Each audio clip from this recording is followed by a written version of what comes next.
আমরা গণভোটের রায় কার্যকর করার এই দাবি যে কোনো মূল্যে আদায় করব ইনশাআল্লাহ।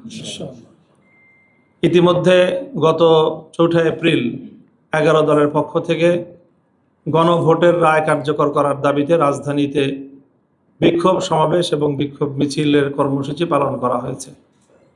এখন আমরা আমাদের এই দাবির পক্ষে অব্যাহত কর্মসূচি পালন করে যাব। আমি এখন আমাদের সামনের নির্ধারিত বা আমাদের সিদ্ধান্তকৃত কর্মসূচিগুলো ঘোষণা করছি। সেই সাথে বর্তমানে আমরা দেখছি সারা দেশে নতুন করে আরও জনদুর্ভোগমূলক বেশ কিছু ইস্যু সংযুক্ত হয়েছে। এখানে যে জ্বালানি সংকট, বিশেষ করে জ্বালানির অব্যবস্থাপনাগত যে সংকট, সরকারি অব্যবস্থাপনার কারণে জনমানুষে চরম দুর্ভোগ তৈরি হয়েছে। তারপরে এখানে বিরোধী দলীয় নেতাকর্মীদের উপর ইতিমধ্যেই আইসিটি অ্যাক্টের মতো সেই বাতিল হওয়া আইনের প্রয়োগ, এই জাতীয় কার্যক্রম আমরা লক্ষ্য করতে পারছি। তো এই সকল বিষয়গুলি নিয়ে আইন শৃঙ্খলা পরিস্থিতির অবনতি, সে বিষয়গুলো নিয়েও আমাদের বক্তব্য থাকবে। তো আমরা গণভোটের রায় কার্যকর করার যে আমাদের মুখ্য দাবি, সেই দাবির আদায়ের লক্ষ্যে আমাদের ধারাবাহিক কর্মসূচির আমরা ঘোষণা করছি। জনসচেতনতা তৈরি করার জন্য 11 দলের পক্ষ থেকে লিফলেট বিতরণ করা হবে।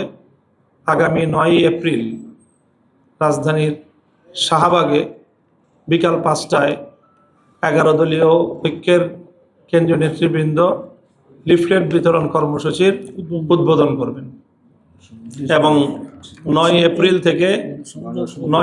থেকে সপ্তাহব্যাপী এই গণসংযোগ এবং লিফলেট বিতরণ কর্মসূচি দেশব্যাপী পালিত হবে।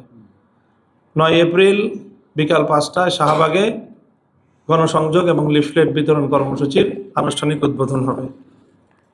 11 এপ্রিল দেশের সকল মহানগরীগুলোতে এই দাবি আদায়ের লক্ষ্যে বিক্ষোভ কর্মসূচি পালিত হবে।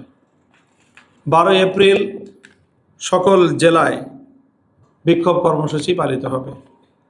13 এপ্রিল ঢাকায় ডিপ্লোমা ইঞ্জিনিয়ার্স ইনস্টিটিউশনের মুক্তিযোদ্ধা হলে জাতীয় সেমিনার হবে। এইভাবে আমরা পর্যায়ক্রমে আমাদের এই দাবি নিয়ে আমরা জনতার কাছে যাব এবং জনগণের যে গণভোটে প্রদত্ত রায়, সেই রায় কার্যকর করার দাবি জনগণকে সাথে নিয়েই আমরা আদায় করব ইনশাআল্লাহ। লজ্জাও করে না, যতবার জ্বালানি নিয়ে কথা বলার চেষ্টা করতে সুযোগ দেয়নি। বিরোধী দলের একজন নেতা ব্যারিস্টার নাজিব মোমেন এই জ্বালানি সংকটের জন্য উনি নোটিশ দিয়েছিলেন, স্পিকার সে নোটিশকে খারিজ করে দিলেন, আলোচনা হতে দেওয়া হলো না।